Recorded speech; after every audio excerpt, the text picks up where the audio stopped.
Hello, everyone, and welcome back to Mindful Moments. We hope your Thanksgiving and break was relaxing. Today, we're going to be talking about our band and the stressors that come along with it, the rewarding aspects of the program, and overall bring light to the things non members might not know and potentially want to know.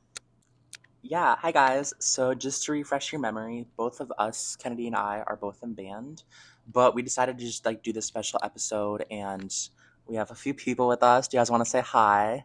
Hi. Hi. Hi. So we have Selene, Joella, and Josh. Do you guys want to explain your roles? My name is Selene. I'm the head drum major and band president, and then I'm also principal alto during concert season. I've given a lot to this band. Hi, my name is Joella.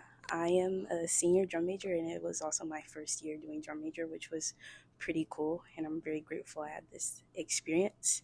And I play the flute. Hi, I'm Josh, trombone section leader and an officer in the band. Okay. So again, to refresh your memory once again, I am also a drum major along with Selene and Joella. This is my first year as well. I'm a junior. I'm a junior. I play trombone, and I work along and under Josh. Yes. So we just finished our marching band season. We performed at ISU State Championships, the St. Louis Band Regionals, the Grand National Championship, and we just wanted to highlight and go over the season and the stresses and how it affected us. And yeah.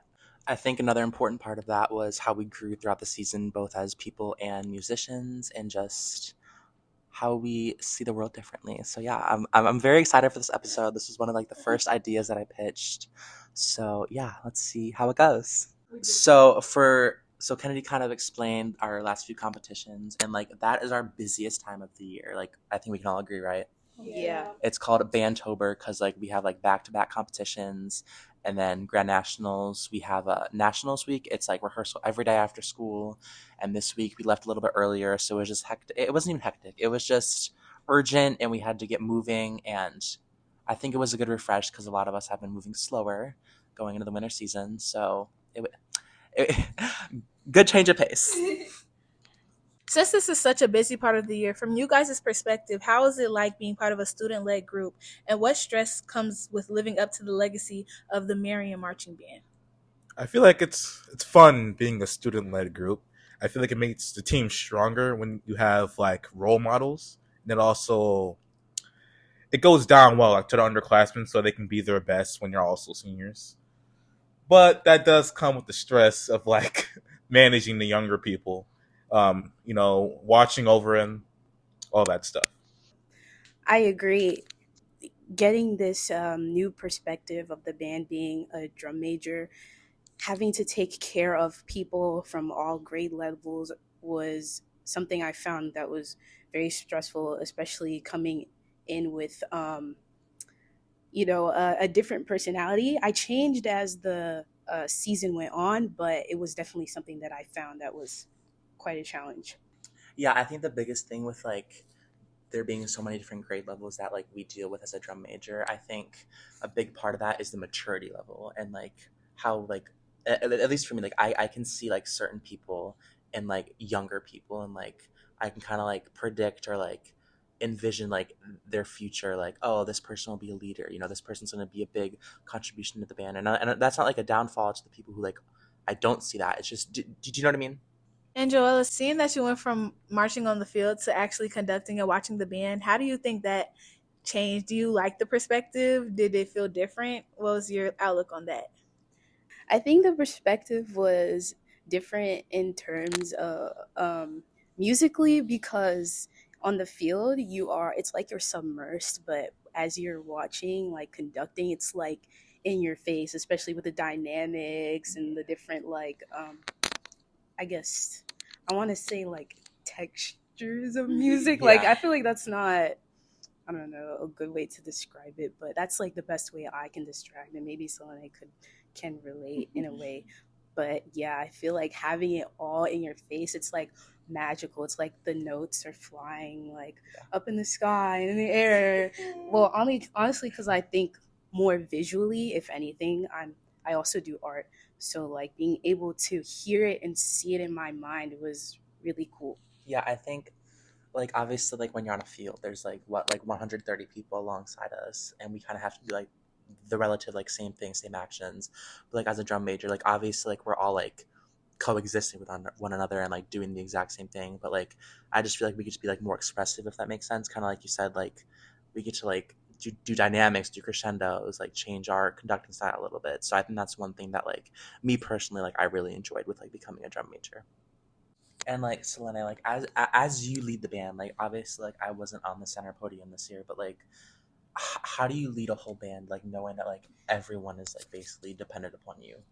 I owe it to the seniors before me and like the leaders of the past, because truthfully, like, I was prepared this way because of like Bumble, who is a head drum major before me, and like not so much Colin, but sorry, no shade, and like Isaac, just like being an underclassman and even being a junior, like always watching and waiting for my time to shine, and not really to shine, sorry, but waiting for my time in general was well worth it, because by just observing and learning, I was able to, I think, smoothly, Mm-hmm. you know, manage rehearsal flow and whatnot.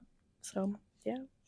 So like is there like stress that comes along with that? Oh, definitely. All the time, like every rehearsal, like you cannot turn your brain off. And like directors stress this all the time, like how you have to always be thinking, but truthfully, like when I became a drum major, like it was like every second I'm thinking, what set are they in? How many counts is it to the next one? Like I try to predict, like not in like a overstepping my bounds way, but I at some point I could predict what chunks the directors were going to do or what the rehearsal flow would be. And just having that foresight, or just having to pay that much attention, was stressful, because when I'd make mistakes, I'd be, like, in all honesty, I'd be kind of hard on myself. Mm-hmm. Like I would walk away from rehearsal really bummed out, because when you make a mistake out there, similar to guard, like everyone sees. Yeah, everyone sees. Everyone's, well, hopefully everyone's looking up, and they see, and that's tough. Yeah.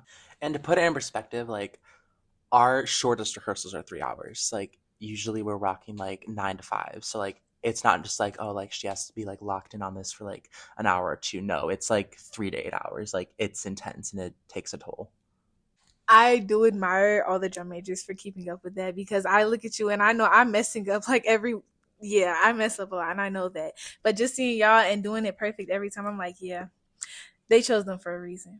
But moving on from that, Josh, since your role is section leader, how is it like directly leading a section? Before, like when I was a junior, I was like really dreading like becoming a section leader, because I thought I'd have to be this overbearing person, like who says get to your dot or get set, all that stuff.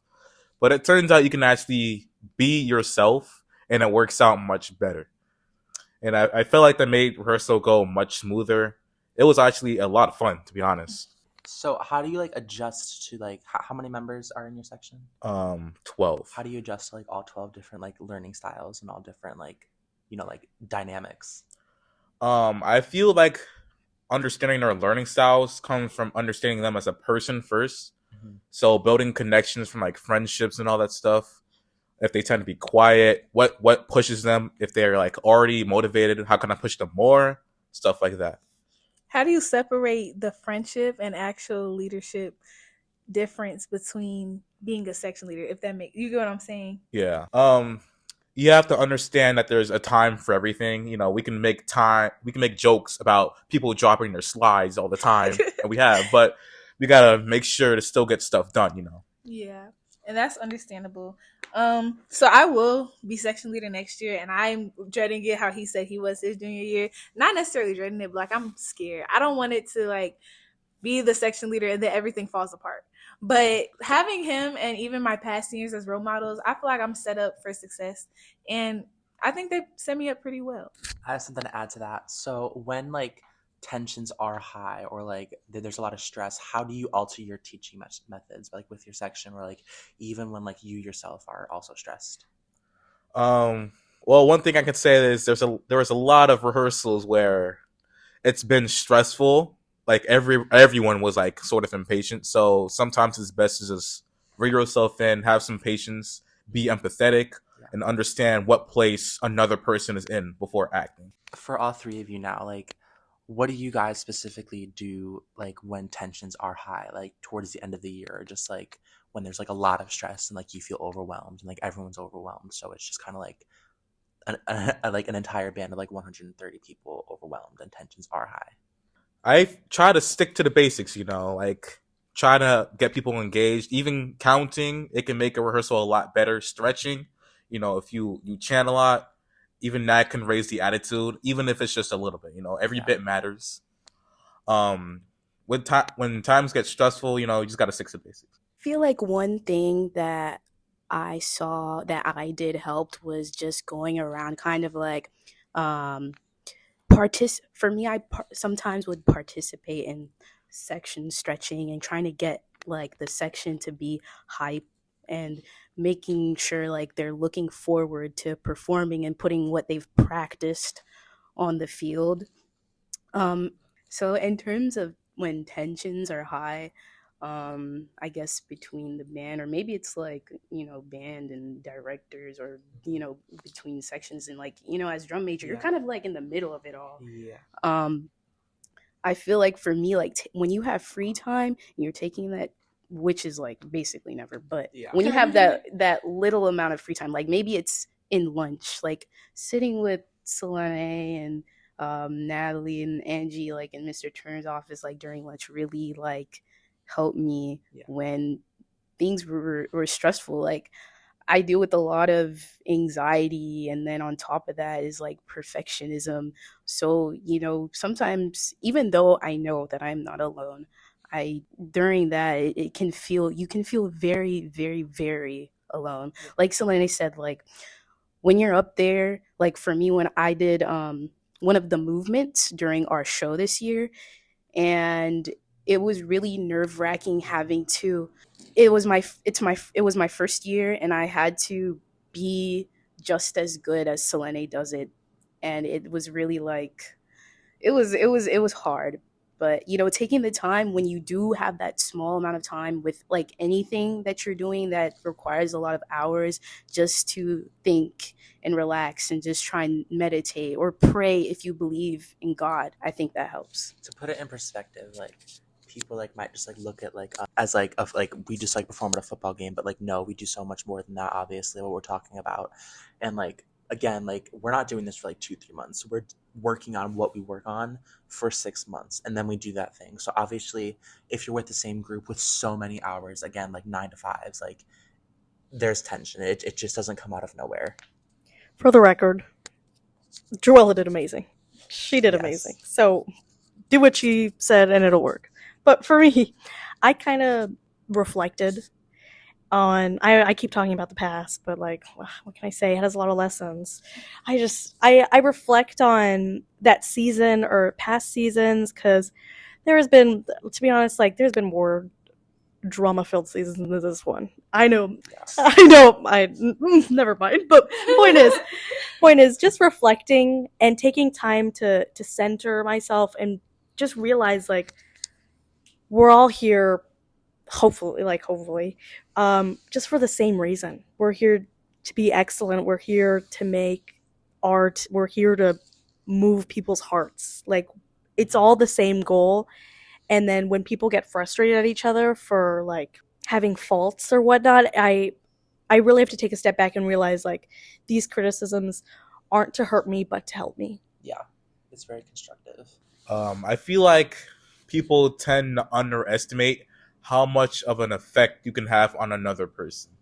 So just by one person having like high energy in between sets, I feel like that makes a big impact. It could maybe affect 10 people, and that 10 affects 100.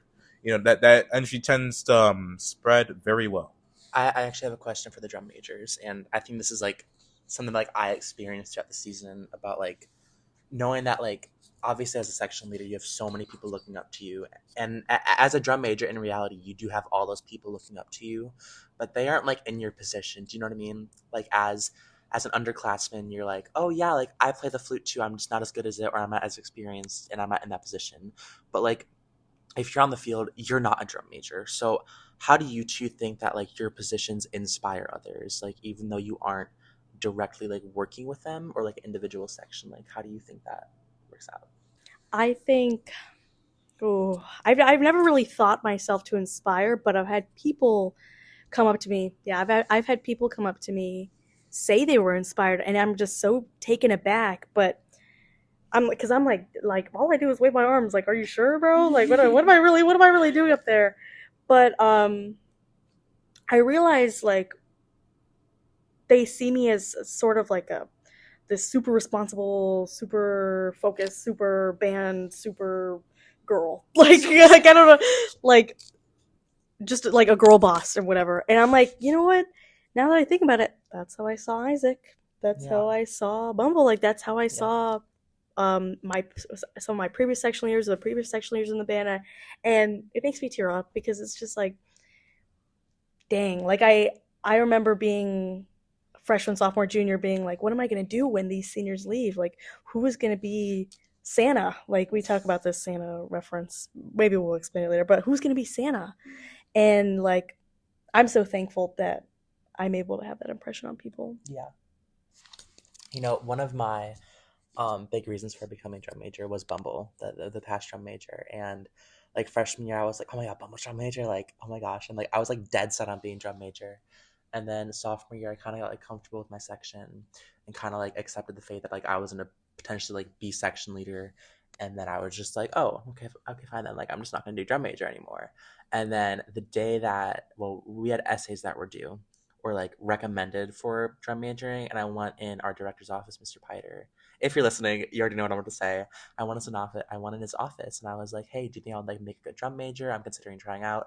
And like he didn't give me like a clear answer. He was just kind of like, I mean, just like read the sheet and go from there. Then I was like, oh, okay.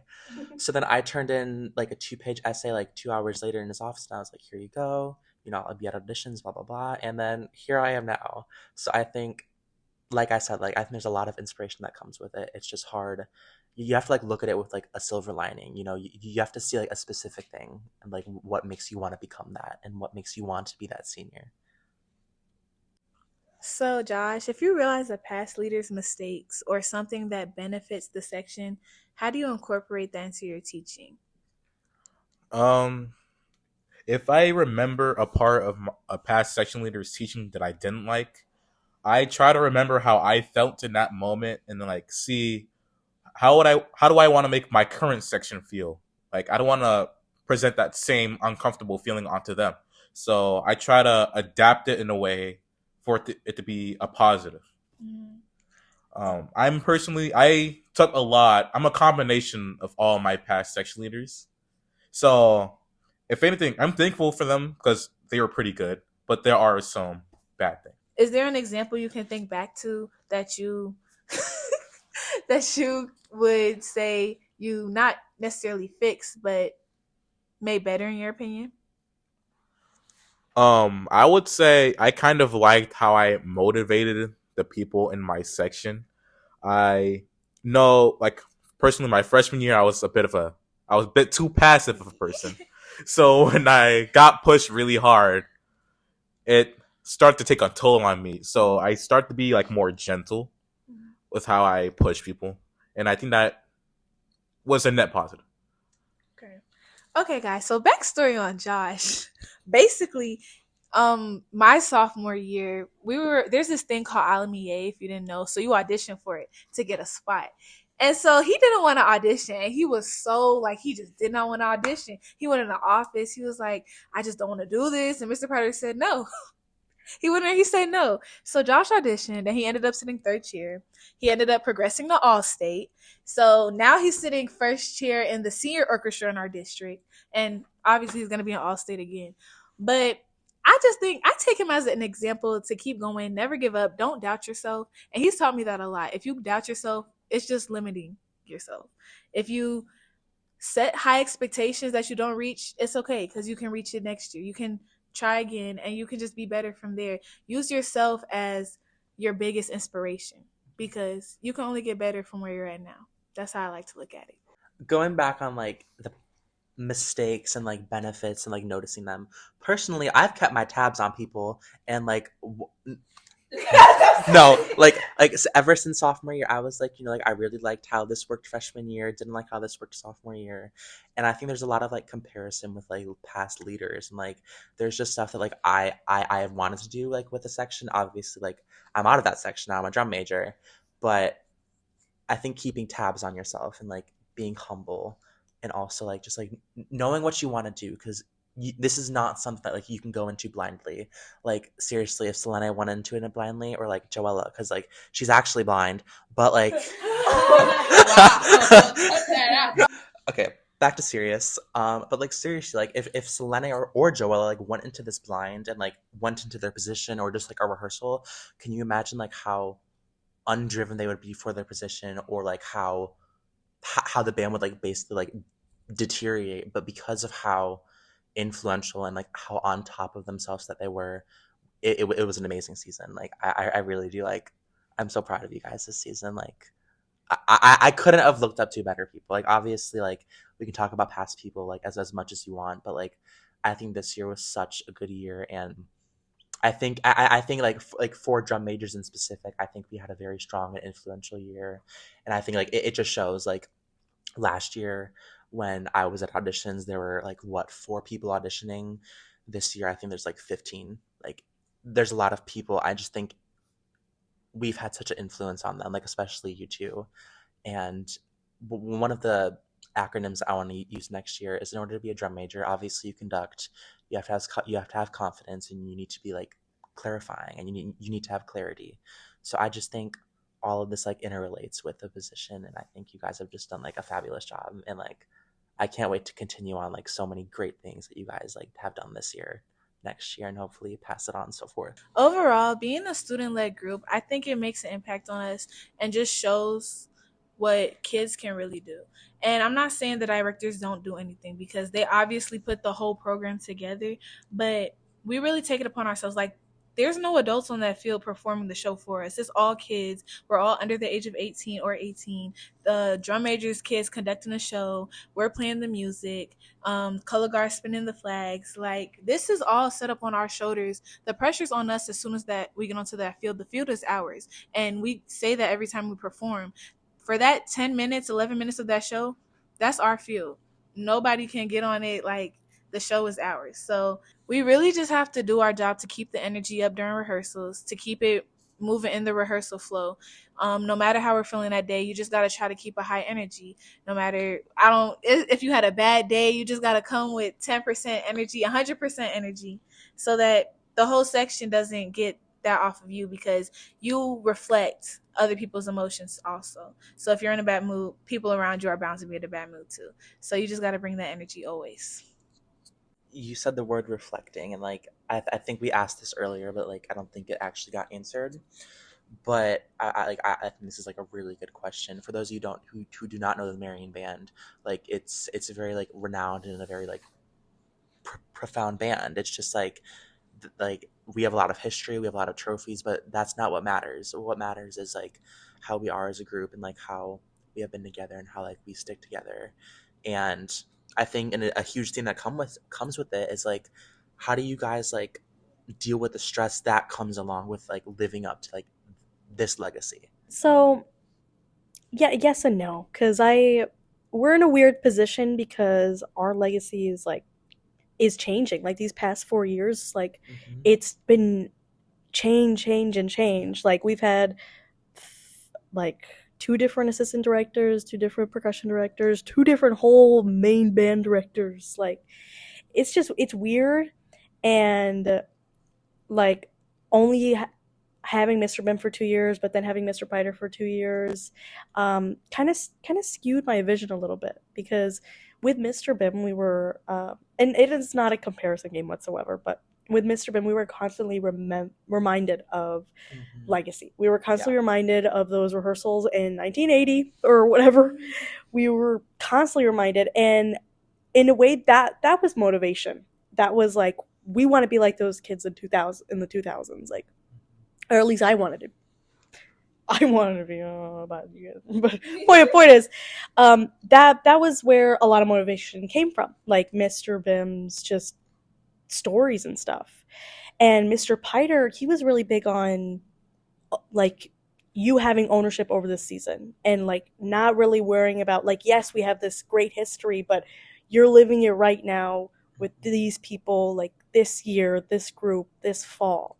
And that was a different type of motivation because truthfully, I at some point I not forgot about the legacy. I don't worry, I'll never forget how many Grand National titles this band has. But I kind of just like pushed aside all of the like trophy stuff and all the points and all the like. I put Illinois marching away, and I realized like this is just about us. Like at some point, it's about being excellent, and like while we do have to pay like homage to the years before us, like at the end of the day, like some of them don't even play their instruments anymore. And you know, Mr. Bim is retired now, and it's just like making this year or any year or your you two's next year like your own is what really matters. You know what? I think we've touched on living in the moment a lot on this podcast, right? Yeah. And you know, I was scrolling through TikTok last night. I'm not gonna lie, and my perspective is not easily changed or influenced, but this one TikTok did it, and it was when you wake up in the morning, you take a shower. You aren't focused on like the hot water on your body, like. You're focused on, oh, what are you going to have for breakfast? And then when you're having breakfast, you're focused on, oh, how am I going to get to work? And then when you're driving to your work, you're focused on the routes rather than the journey and like what that other route or that journey could take you. And when you're at work, you're wondering like, what's for dinner?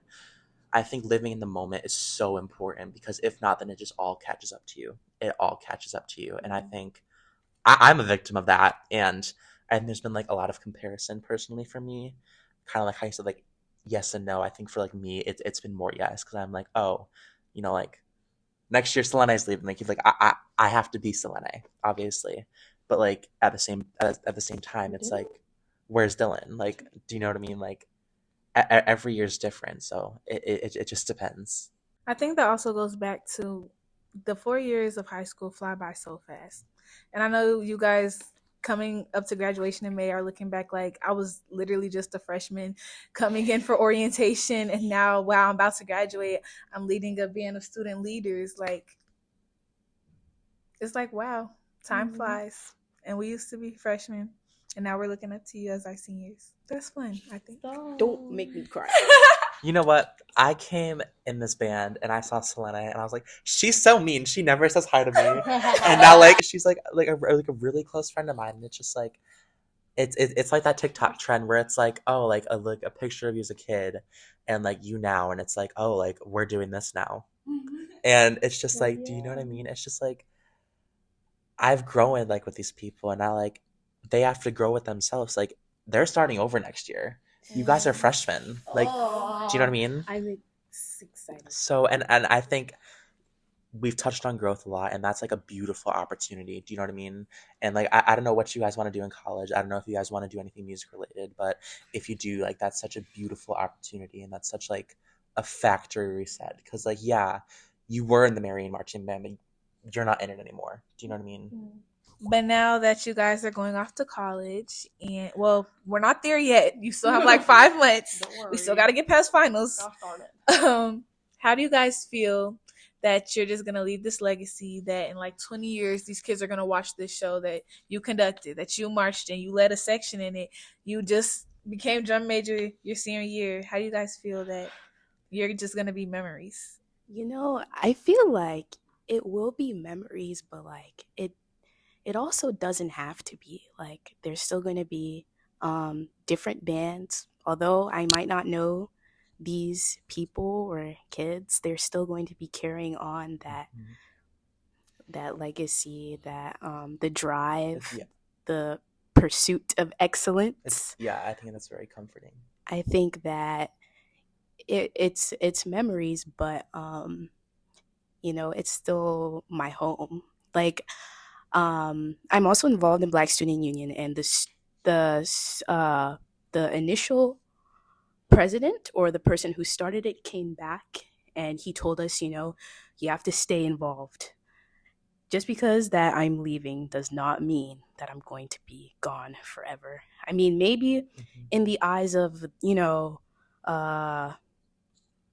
want to say that, okay, the freshman class will be, I guess, the last class to remember me, if as we'll be gone for like forever after this. But I feel like me continuing to, give back and make my mark is me making designs for sections. Like, I really enjoy that. I feel like as I'm leaving, I feel like it's the least I can do if these people, or the freshmen, when they're seniors, they'll still remember me. They'll be like, okay, I need a design for my sweatshirt. Let me ask Joella. But yeah.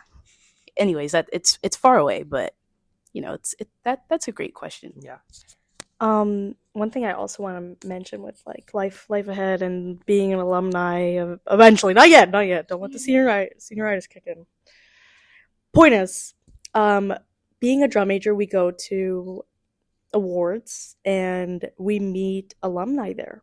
The time penalty guy, John Johnson, is literally an alum, and we met like one of our assistant band directors, Mr. Turner's friend, Miss Voigt, and it's just like these people have so much, like they treat us, I kid you not, like we know them, and that's not like that's not in the like, oh, why are you treating me like I'm your friend? But I'm serious, they treat us like family. They're like, hey, let me get a picture. Like, hey, like, do you guys still do this? Or like, oh, I remember this one Wednesday night rehearsal that we did, the like blah blah, and like they just treat us like their own, and I hope I can do that in the future as well. That's beautiful. Wasn't there a drum major that came back in the summer and you got introduced to? Yes, her name was Diamond Murphy, and we actually watched one of her shows, like when she was just a junior drum major, and she was so nice. She was literally with her child, like another life that she made, and she was like, yeah, we were just gonna go to Zarlingos over here, and I was passing and I saw them rehearse, and I was like, dang, like we're connected. I think it's interesting how fast high school can fly by, because I remember hearing of Marian. I wasn't gonna go to Marian initially. I was gonna go to some random high school, but then I got rejected for the lottery. So I'm like, yeah, I got rejected. yeah. I was mad, but like, I got put in the right path. So my mom tells me, "Oh, let's go to Marian. I heard they have a good band." I'm like, "All right, let's go." And I'm like, "Okay, marching band, it seems all right." But little did I know that it would allow me to grow so much as not only a person, but like as an influence to other people. And it's made a chapter in my life that I did not know would be there initially. So I think it's fun to look back on all the times, see me as a freshman, sophomore, junior, all that. See my friends grow as a freshman, sophomore, and junior. It's just fun to see how this can grow you up. Okay, well, since we're coming to an end, what's your favorite memory from your 2021 to 2024 marching band experience? I feel like my favorite memories from my freshman year. One of my seniors, right? Section leaders actually. They picked up a sophomore named Marcel, and he started carrying him. He started like I don't know how to explain. He had his two hands up like this. Okay, you can't see me, but he grabs Marcel and he starts like squatting with him on. I'm like, and it just makes me realize how much of marching band is you as a person and not just you as a dot on the field. That's when I start understanding about the connections and not just are you two steps off the sideline. My favorite memory in my past 4 years, I think it was probably jazz running in a circle. Like, I won't lie, we should not have been doing that. I think the flutes, we were just being a little bit ditzy, and we all started jazz running in a circle, and someone recorded it and played So- it back in fast motion. So to explain what a jazz run is, it's like a little squat, and then imagine like running like with your like So just like imagine that, and imagine like a circle of like 16 people doing that. Actually, I know what it was for. It was like because it was during summer band, right? Yeah, I think we were just. I think our section leader and the other senior was trying to teach the underclassmen how to jazz run, and that's just how they did it. She's very funny. I love her. Abby, we miss you. One of my favorite memories is a tradition that we don't do anymore. It's called the naked run through. Oh gosh. And it's not even like that, but it's like I remember finishing up with it, wanting to put on my sweater real bad, and Mr. Ben talking about how that run was just so vulnerable and so but fearless at the same time, because like we were all cold. We were all like at that point we weren't even thinking about like we were thinking about our dots and everything. We were focused, and we were like, well, you guys remember, we were focused and everything, but truthfully, like our fears just went away because we were so cold. Like it was cold back then. Like global warming hadn't really hit yet. All right, it was like just 2 days ago it had snowed. Okay, so I don't know. I just remember finishing that and just being like, wow. Like at the beginning of this year, I thought it was going to be impossible for me to move my feet and play at the same time. And then I just did a whole show naked. Not actually naked.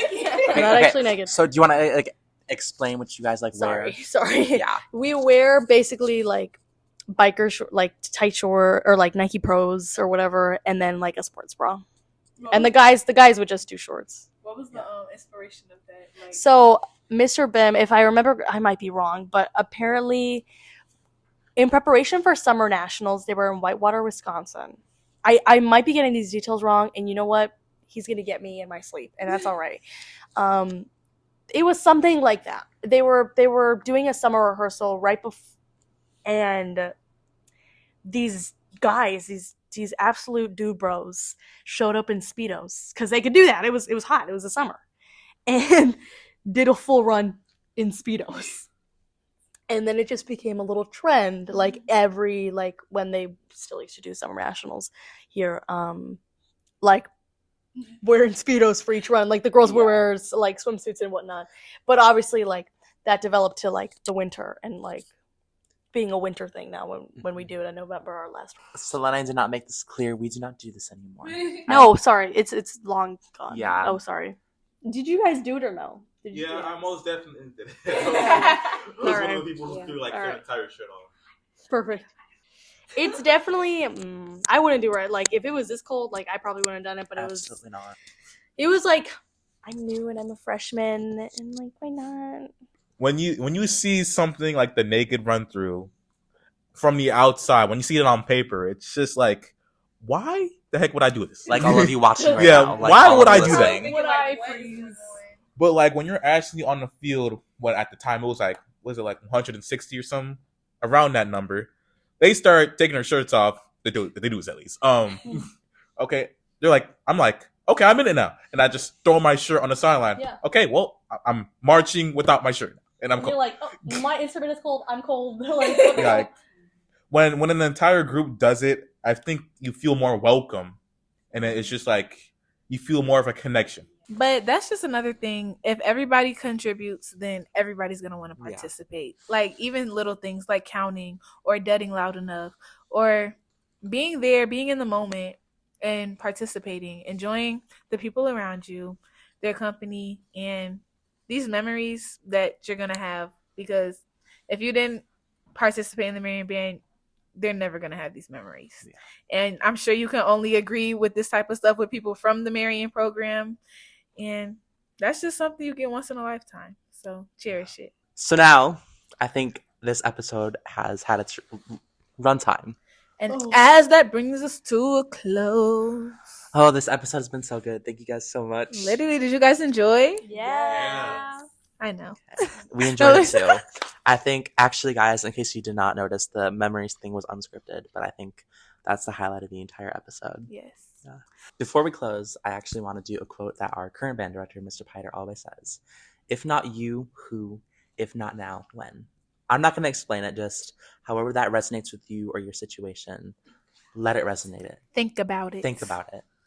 So thank you guys so much for listening. Again, thank you guys all so much for coming. Right. See you in the next episode. See you guys in the next episode. Love you!